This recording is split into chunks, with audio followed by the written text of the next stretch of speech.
marks on anything? What do you think? Oh. You wanna say hi? You wanna say hi? It's okay. Carter has a pure syndrome. Come on. On her 5th chromosome, the pure alpha protein is deleted. We got some chocolate pancakes. Is that okay? It's a significant developmental delay. All right, where did those go? Here, try it. It's like a cookie. Is it cookie? Yeah. How about that? Who's sleeping in the bed? Big Play and Mama. Do we want to wake them up? Yeah.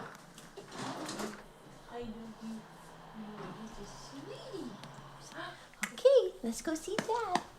Let's go see Dad. There's so many different sides of Carter that I see.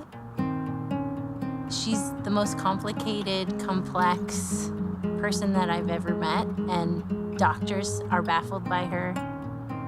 Carter just confused everyone. We saw every specialist you could think of, a gastrologist, a neurologist, a geneticist, and the list goes on and on. It was a major relief to have the diagnosis. She was the 40th case in the world at the time when she got that diagnosis. I think it's over 120 known cases now around the world. All nonverbal, low muscle tone, struggled with balance and walking. All right, we're gonna leave in 5 minutes. We gotta clean up all our toys. Set, go. Go! Clean up all those toys. As far as challenging our faith, it didn't rock my faith in a way of like questioning whether God is real or why God would allow this to happen or why us. He chose us to steward Carter's life, and I kind of wear that as a badge of honor. Some days are harder than others.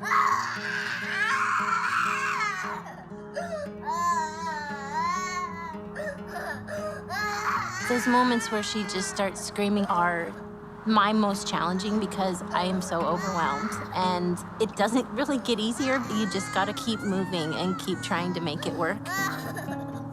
All right, we're here, bud. What do you think? Just show them. Yeah. Yeah. I love therapy. You love therapy? Yeah. Let's get shoes and socky cookies on first. She has perseverance like nothing I've ever known. She does not give up. Go, Carter, go. So given the time, she can do it all by herself. You do it. I can't help. I know. There we go. There's just this little light in Carter, and she's just looking deep into your soul, kind of making you focus on what's important in life. And I love that about her because she reminds me what's important every day, and I need that reminder. I would like nothing more than to just hear her little sweet voice and to hear her say, Mom. It is definitely one of my biggest dreams in life.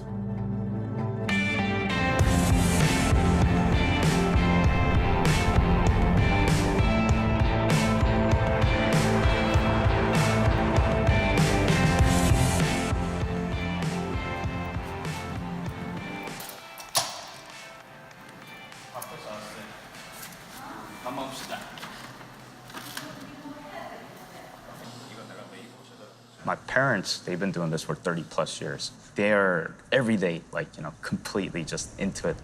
When they're here, like, you can see like sparkle in their eye.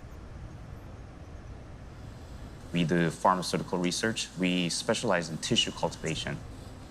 We also do stem cell cultivation. God gave this unique technology to my dad, 30 plus years ago. And we have access to something that's never seen before in the world. And we know that it comes from God.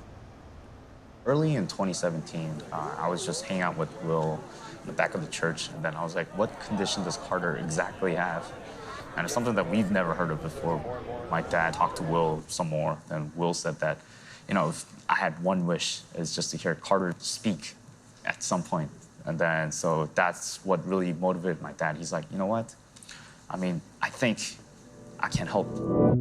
So we're looking at Carter's brother, Gray's stem cell. So we actually went down to the hospital when Gray was born, and we collected the cord blood cells. I don't believe anybody else have actually found these type of cells before. The odds of, just finding cells like this is unheard of. I can't really put a definitive number on it, but I would say it's in the billions, 1 in a billion. to find this cell in the screen is miracle. The ones that are all showing those 3 colors, those are the types of cells that we're looking at. We believe that those are successfully differentiated into neural stem cells. And then from there, we can produce those proteins from these cells. Then we can actually help Carter to develop normally by providing whatever she's missing. You think that you will hear Carter speak, right? 100%. I'm convinced. Not by my power. God. We are actually going to have a full-blown clinical trial that's regulated by the US FDA to do these things. Just come up to this point, we've burned through several millions of dollars, and we're expecting to burn tens of millions of dollars just to get to the clinical phase. For-profit businesses cannot take on projects like that. But once again, we feel that God has given my father this technology and given us these resources to do what we need to do exactly for purposes like this. And we know even from our little bit of our experiences that when we take on challenges like that God opens new doors in ways that we can never imagine. And then we know that, so that when chances like this come up, then we'll put our hands up and we'll do it, even though we may not have everything figured out. Everything is such a fight in this life, and they just come and offer help. It's just amazing. I have to be okay with Carter being healed or not healed, and I am okay with that. I just want God's plan to happen. I'm trying to be patient and realize that there may be a bigger plan than just what I want. And I know that one day she's gonna be singing and dancing, and if that's in heaven, then that's okay.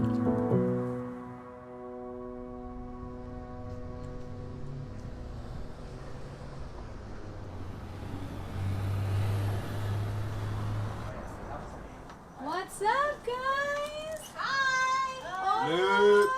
What up? Hi, beautiful. Hi. Good to see you. How are you? Guys, it's crazy. It's literally been exact 1 month since the day. I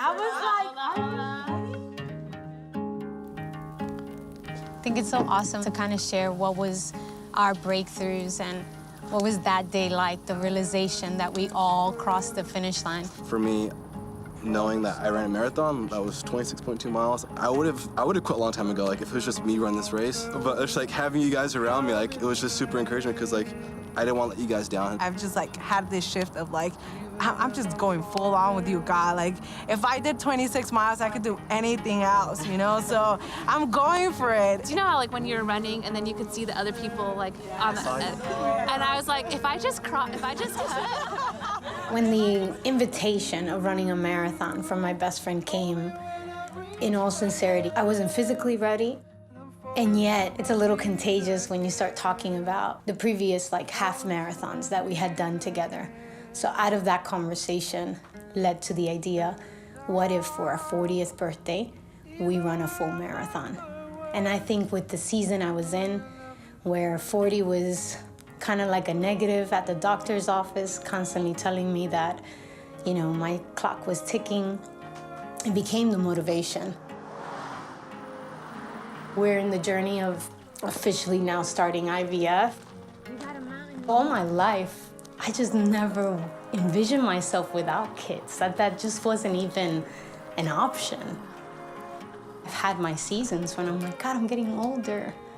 Like you've promised, like this is something you've placed in my heart. You said I'd be a mom. And God challenged me in my own desire to see a miracle come to pass. What if I ran for somebody else's miracle?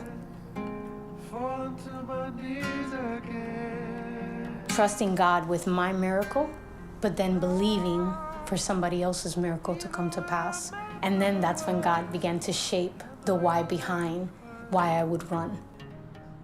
By the end of the weekend that I decided to run, 2 people agreed that same weekend that they would run. And it turned into a ripple effect. All of a sudden, we had a team and everybody started running for something bigger than themselves.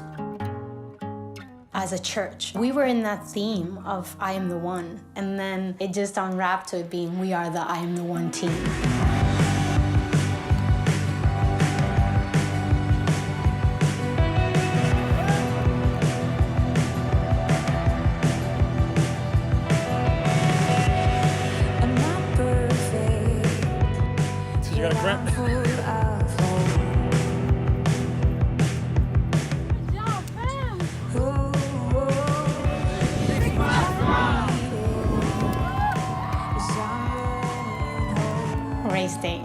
I was good until after a couple of hours.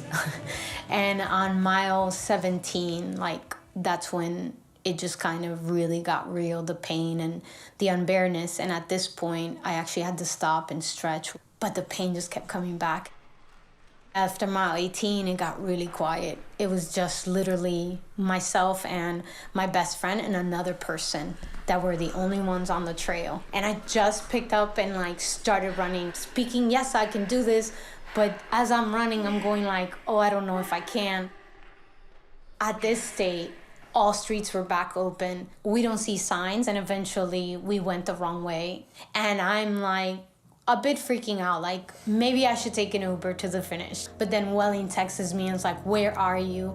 I will go to you and guide you back. And we finally like meet, and he's like, it's this way. And we go on the main street, and I start seeing the team. They're like, you're almost there, you know?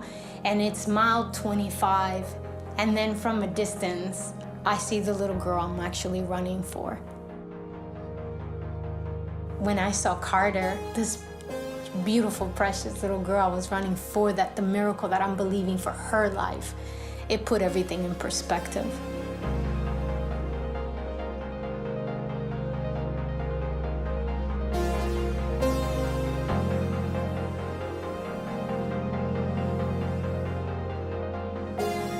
This was me giving it my all.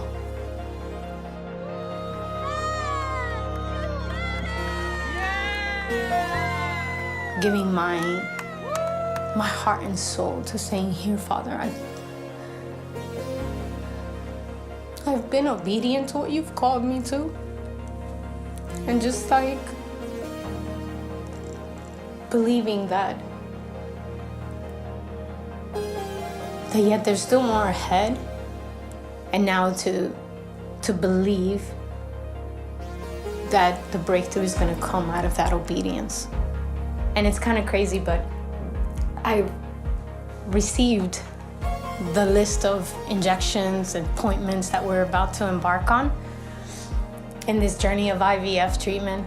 So I said, okay, God, I'm going to look at this as mile markers. And then, I don't know why, I decided to count how many appointments I have and how many injections I have. And it was a total of 13. 13 is half of a marathon. And I just feel like I kind of lost it crying, because I think that God was saying, you've done a full, you totally can handle a half.